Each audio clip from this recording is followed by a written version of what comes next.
Olá pessoal, tudo bom? Vamos começar a nossa aula de língua portuguesa, frente B, aula de número 1. Essa aula tem como tema coesão. Para que fique mais visível aí para vocês, mais fácil de acompanhar a aula, eu vou ficar aqui no cantinho, quadradinho. E aí vocês podem acompanhar os slides aí comigo. Bom, para falar de coesão, eu acho legal começar falando qual é a origem etimológica dessa palavra, né? A palavra coesão, ela vem do verbo coser, que significa costurar, né? Coser com S significa costurar.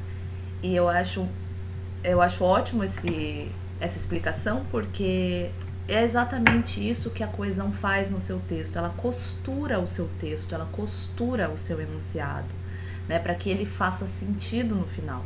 Então, coesão são mecanismos que eu utilizo, né, para que meu enunciado faça sentido, tá? Outro ponto importante é o ponto número 2 ali, que eu coloquei, a diferença entre coesão e coerência. Porque muitas vezes a gente ouve essas duas palavras e não sabe muito bem a diferença entre elas. Então é importante a gente ter em mente a diferença para poder avançar. A diferença básica é o seguinte: coesão está ligado à estrutura. Então, quais as palavras eu vou usar, quais os pronomes, as conjunções, está ligado à estrutura em si do texto, à palavra em si. Já a coerência, ela está ligada às ideias, à lógica do texto, se as suas ideias fazem sentido, tá? É claro que as duas andam unidas, elas estão interligadas, né? É impossível um texto coerente não ter coesão, mas para estudo, então para a gente fazer o estudo da língua, nós vamos estudá-la separadamente. Então, primeiro a gente estuda a coesão, depois a gente estuda a coerência, tá? Mas não se esqueçam que elas andam juntas. Outro exemplo legal também é o exemplo que a apostila traz para vocês entenderem o conceito. Na apostila tá ali para vocês imaginarem, né, um conjunto de pecinhas de Lego, 400 pecinhas de Lego, distribuídas pelos alunos da sala. Então, cada aluno recebendo aí 400 peças de Lego, com as mesmas cores, exatamente da mesma maneira. Né? O produto final aí de uma montagem dessas peças vai ser distinto, então pode ser que cada aluno faça uma montagem diferente, mas ao olhar esses produtos finais, alguns vão se destacar, né? Não só pelas cores, pela escolha das peças, mas também pela progressão, né? Como cada aluno criou uma pecinha, foi colocando uma pecinha depois da outra. Então, coesão nada mais é do que isso, né? Então, é a relação entre as peças, as palavras e a progressão do conjunto, né? Como eu escolho usá-las, onde eu coloco cada uma delas. Tudo isso faz com que eu tenha uma construção de sentido de um enunciado, tá? E por que isso é importante, né? Por que é importante entender e usar esses mecanismos? Porque quando eu faço um texto ou um enunciado, não importa só o que eu digo, mas como eu digo. O sentido também nasce daí. Então vejam lá, ó, num texto não importa apenas o que dizer, mas também como dizer. Tá? Então é exatamente esse tipo de significado que a gente precisa criar e entender a partir dos mecanismos de coesão. Então vamos a eles. O primeiro mecanismo de coesão que a gente vai ver é a ordem das palavras. Então, a ordem das palavras em uma oração, em um texto, importa. Tá? Eu não coloco tudo de qualquer jeito, eu escolho uma ordem. E é a partir dessa ordem que eu crio sentido. Veja um exemplo ali, ó. Exemplo número 1. O Brasil foi desclassificado pela Alemanha em 8 de julho de 2014. Pela Alemanha, o Brasil foi desclassificado em 8 de julho de 2014. Em 8 de julho de 2014, o Brasil foi desclassificado pela Alemanha.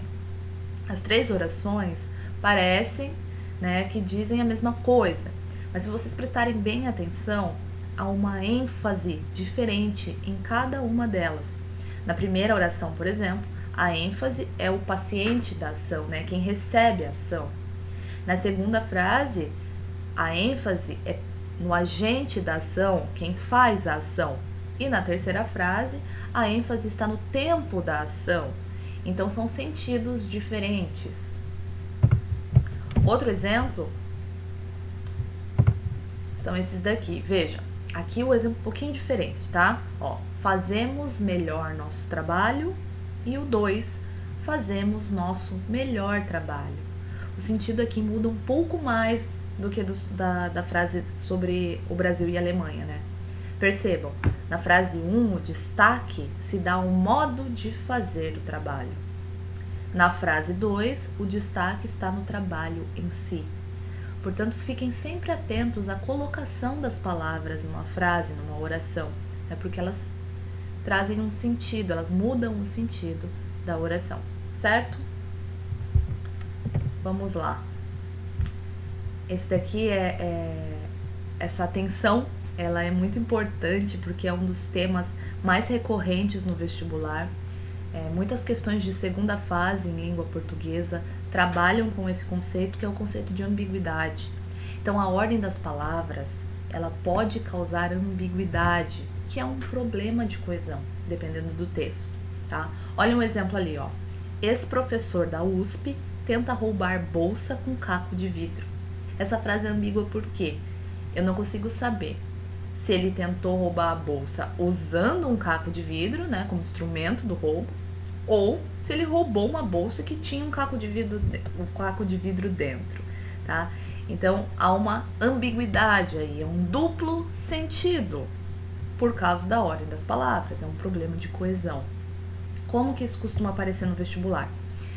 Provavelmente vai ter lá uma frase, uma piada, uma tirinha que contém ambiguidade. Você vai ter que perceber a ambiguidade, né? Destacar essa ambiguidade. Vai ter que falar quais são os dois sentidos daquela oração e depois arrumar essas orações, né? Você vai arrumar mudando a ordem das palavras ou usando sinais gráficos, certo? Então fiquem muito atentos. A ambiguidade, ela é um problema se não for usada de propósito. Então, por exemplo, uma piada, uma poesia, às vezes a gente quer que aquela frase realmente fique ambígua. Mas em textos mais objetivos, na dissertação, por exemplo, a ambiguidade é um problema de coesão, tá bom? Bom, mais um mecanismo de coesão aí é a concordância, tá? A concordância nada mais é do que a relação, né, que se estabelece entre alguns termos dentro de uma frase. Então, eles concordam entre si. Por exemplo, quando eu falo os meninos, né, eu falo os meninos, a concordância entre o artigo e o substantivo. Então, vejam lá, é uma relação entre um termo e o seu núcleo. É a relação sintática mais óbvia que nós reconhecemos. Olhem o exemplo 1 ali, ó. A expectativa de dias melhores nos alimenta constantemente. Então, a palavra expectativa e alimenta, elas estão em concordância. O verbo alimenta está no singular, porque o núcleo do sujeito, expectativa, também está no singular. Essa frase jamais poderia ser dita da seguinte maneira: a expectativa de dias melhores nos alimentam constantemente, tá? Porque aí haveria um problema de concordância, um problema de coesão. Já a frase 2 e 3 está acontecendo uma coisa um pouquinho diferente. Prestem atenção lá, ó. Compramos livros e revistas usados. O adjetivo usados, ele está concordando com livros e revistas, né? Com os dois substantivos. Então, tanto os livros quanto as revistas são usados. Já na oração 3, compramos livros e revistas usadas, apenas as revistas são usadas, os livros podem ser novos. Então vejam que o mecanismo de concordância, ele muda o sentido entre os exemplos 2 e 3.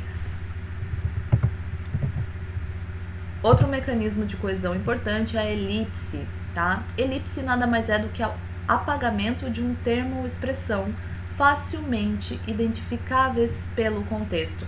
Então, é quando eu tiro alguma coisa do texto ou quando eu tiro alguma coisa do enunciado. Mas esse termo que eu tiro, ele pode ser identificado pelo contexto. Vou ler o exemplo aí para vocês. Primeiro, vou ler com os termos em destaque. Depois, eu vou fazer a elipse desses termos. Então, vejam lá. Primeiros dias. Para falar a verdade, eu não senti sua falta, pois foi bom ficar com os amigos na roda do bar. Agora sem os termos. Primeiros dias. Para falar a verdade, não senti sua falta. Bom ficar com os amigos na roda do bar. Percebam que as duas maneiras de ler esse texto estão certas, estão corretas. Mas o modo, a maneira como eu falo, cria um efeito diferente, né? No caso desse texto aí, que é um texto do Dalton Trevisan, um escritor curitibano, que tem como característica uma linguagem enxuta, direta, objetiva, retirar esses termos, né, desse período é o que dá, o estilo dele, né? O que faz a linguagem dele ser enxuta. É cortar termos, é usar a elipse, certo? Bom, e aí a apostila de vocês traz um exemplo muito legal, né, de falta de coesão. Tá? Eu vou ler aqui o exemplo e depois a gente pensa um pouquinho sobre ele. Isso não me dá outra alternativa. Embora não haja outro caso, portanto, não teremos diversas possibilidades, porque não existe mais uma situação em que ocorra diferente circunstância. Depois que a gente termina de ler, faz, né? O que está escrito aí? Qual o problema aqui? Falta de coesão e, consequentemente, falta de coerência, né? Não tem sentido no que tá escrito aí. As palavras que ligam, né, responsáveis pela coesão, palavra embora, portanto, porque, elas não estão sendo bem usadas, né? Então eu não consigo ver sentido nenhum nessa frase.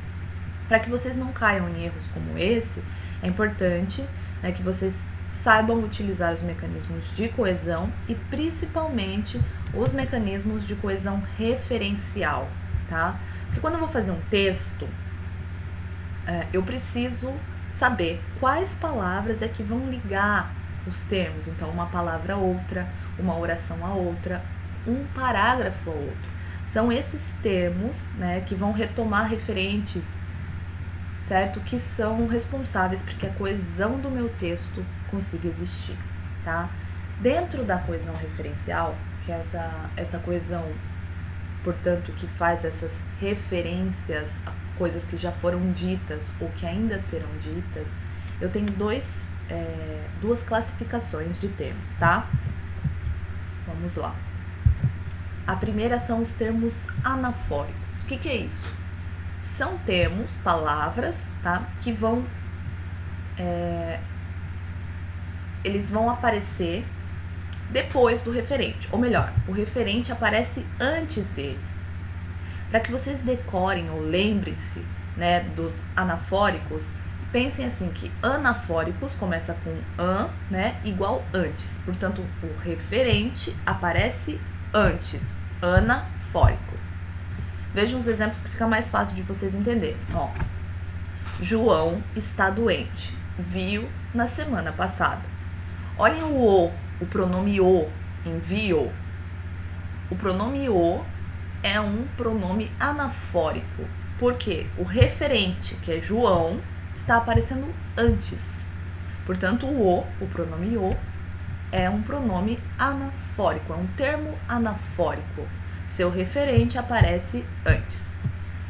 Mas não são só pronomes, né, que podem ser anafóricos, tá? Qualquer expressão, qualquer outra palavra também pode ter essa função no texto. Vejam ali outro exemplo, exemplo número 2. Ana comprou um cão. O animal já conhece todos os cantos da casa. Então, animal é um termo anafórico, porque o seu referente, cão, aparece antes. Né? E animal é um substantivo, não é um pronome. 3. Maria é uma moça tão bonita que assusta. Essa sua beleza tem um quê de mistério. E aqui nós temos o pronome demonstrativo essa, né? Que pode às vezes gerar muita dúvida. Ele está retomando ali a ideia de beleza que aparece na primeira oração. Então, todas as vezes que vocês quiserem usar, estiverem em dúvida entre usar o esse ou este, essa ou esta, isso ou isto, não se esqueçam, tá? O essa é anafórico. Então, você vai retomar algo que já foi dito antes.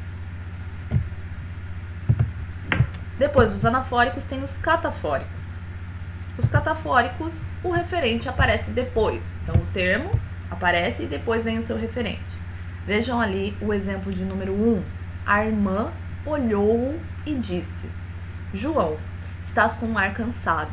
Então, vejam, mais uma vez, ó, o pronome o ele está antecedendo João, tá? Então ele aparece antes do João. João é o referente.